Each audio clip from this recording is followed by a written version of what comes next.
जलियांवाला बाग हत्याकांड ने भारतीयों के साथ साथ अंग्रेजों को भी शॉक्ड कर दिया था। The secretary of state for India Edwin Montagu ने इस मामले की इन्वेस्टिगेशन के लिए एक कमेटी बनाने का आदेश दिया था। इसलिए 14 अक्टूबर 1919 को गवर्नमेंट ऑफ इंडिया ने जिस ऑर्डर इंक्वायरी कमेटी, जिसे लोकप्रिय रूप से हंटर कमेटी के नाम से जाना जाता है, बनाया। क्योंकि इसके चेयरमैन का नाम लॉर्ड विलियम हंटर था, इसलिए इस कमीशन को हंटर कमीशन के नाम से जाना जाता है। इस कमीशन का पर्पस था दिल्ली, बम्बे और पंजाब में हुए अप्रोर कारणों को इन्वेस्टिगेट करना तथा उनसे निपटने के लिए उपाय सुझाना। हंटर कमीशन के मेंबर के तौर पर 3 भारतीयों को भी चुना गया था, जिनमें थे सर चिमनलाल हरिलाल सितलवाड़ा, जो बम्बे यूनिवर्सिटी में वाइस चांसलर थे और बम्बे हाई कोर्ट में एडवोकेट थे। दूसरे थे पंडित जगत नारायण, जो यूनाइटेड प्रोविंस के लेजिस्लेटिव काउंसिल्स के मेंबर और एडवोकेट थे। तीसरे थे सरदार साहिबजादा सुल्तान अहमद खां, जो ग्वालियर राज्य के एडवोकेट थे। 29 अक्टूबर 1919 को दिल्ली में बैठक के बाद आयोग ने दिल्ली, अहमदाबाद, बम्बई और लाहौर से बुलाए गए गवाहों के बयान को दर्ज किया। नवंबर 1919 में कमीशन लाहौर पहुंचा और अमृतसर की इंसिडेंट मुख्य गवाहों बयान की जांच की। Brigadier general resident Dyer commission के सामने प्रेजेंट हुआ और उसे पूर्ण विश्वास था कि जो कुछ भी उसने किया है वह सही किया है। डायर ने बयान दिया कि उसकी इच्छा पूरे पंजाब से आतंक को खत्म करने की थी।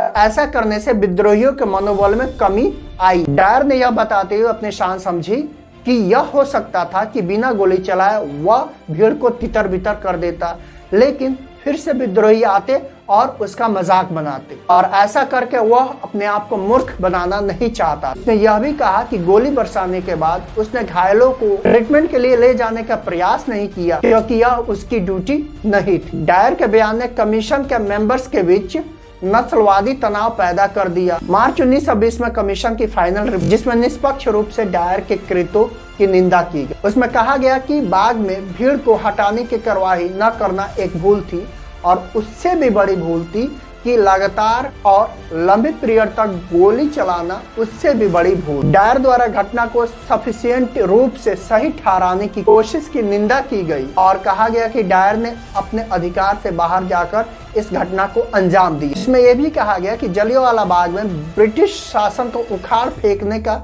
कंस्पायरेसी जो था वो नहीं चल रहा था। मिशन के भारतीय मेंबर्स के द्वारा यह बताया गया कि जनसभाएं करने की प्रतिबंधित घोषणाएं जो थी वह सफिशिएंट रूप से पब्लिश नहीं की गई। भीड़ में निर्दोष लोग थे और बाग में पहले कोई वायलेंस नहीं हुआ था। इसमें यह भी कहा गया कि डायर को या तो अपने सैनिकों को, घायलों को ट्रीटमेंट के लिए ले जाना चाहिए था या सिविल प्राधिकारियों को ऐसा करने के लिए कहना चाहिए था। डायर का कृत्य जो है वह अमानवीय है और ब्रिटिश परंपरा के विरुद्ध है, और इसने भारत में ब्रिटिश शासन की छवि को धूमिल किया है। हंटर कमीशन ने डायर के लिए किसी तरह का पनिशमेंट देने की अनुशंसा नहीं की, क्योंकि डायर के कृत्यों को कई बड़े अधिकारियों का समर्थन प्राप्त था। ब्रिटिश गवर्नमेंट ने अपने ऑफिसर्स को सुरक्षा प्रदान करने के लिए क्षतिपूर्ति अधिनियम पास कर दिया था, जैसा कि इंडेमनिटी एक्ट, जिसे व्हाइट वॉशिंग बिल भी कहा गया, और इसकी निंदा और विरोध मोतीलाल नेहरू के साथ साथ बहुत सारे लीडर्स ने, नेताओं ने भी किया था। इंग्लैंड में प्रेजेंट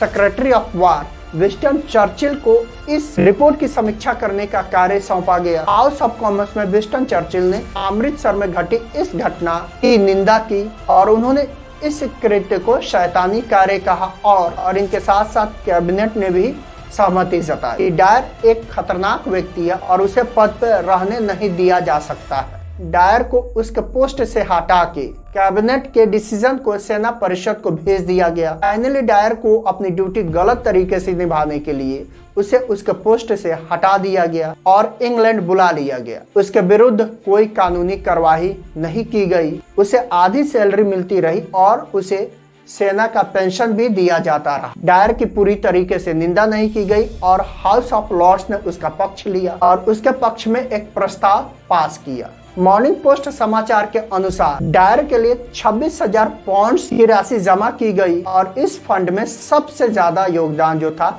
वह रुडयार्ड किपलिंग का था। जब जलियांवाला बाग घटित हुई थी तो उस समय उधम सिंह वहीं पे मौजूद थे, जिनकी आयु लगभग 20 वर्ष उस समय थी। उन्होंने इस भयानक मंजर को अपने आंखों से देखा था और यह प्रण लिया था कि वह इस घटना को अंजाम देने के लिए वह माइकल ओ डायर को नहीं छोड़ेंगे। फिर 13 मार्च 1940 को लंदन के कैक्सटन हॉल में माइकल ओ डायर, जिसने ब्रिगेडियर जनरल रेजिनाल्ड डायर को आदेश दिया था गोली चलाने के लिए, उसकी गोली मारकर हत्या कर दी और फिर उधम सिंह को पकड़ लिया गया और 31 जुलाई 1940 को उन्हें फांसी पे लटका दिया गया। इस तरह से भारत का एक सच्चा सपूत अपने देश के लिए अपनी बलिदान दे दी।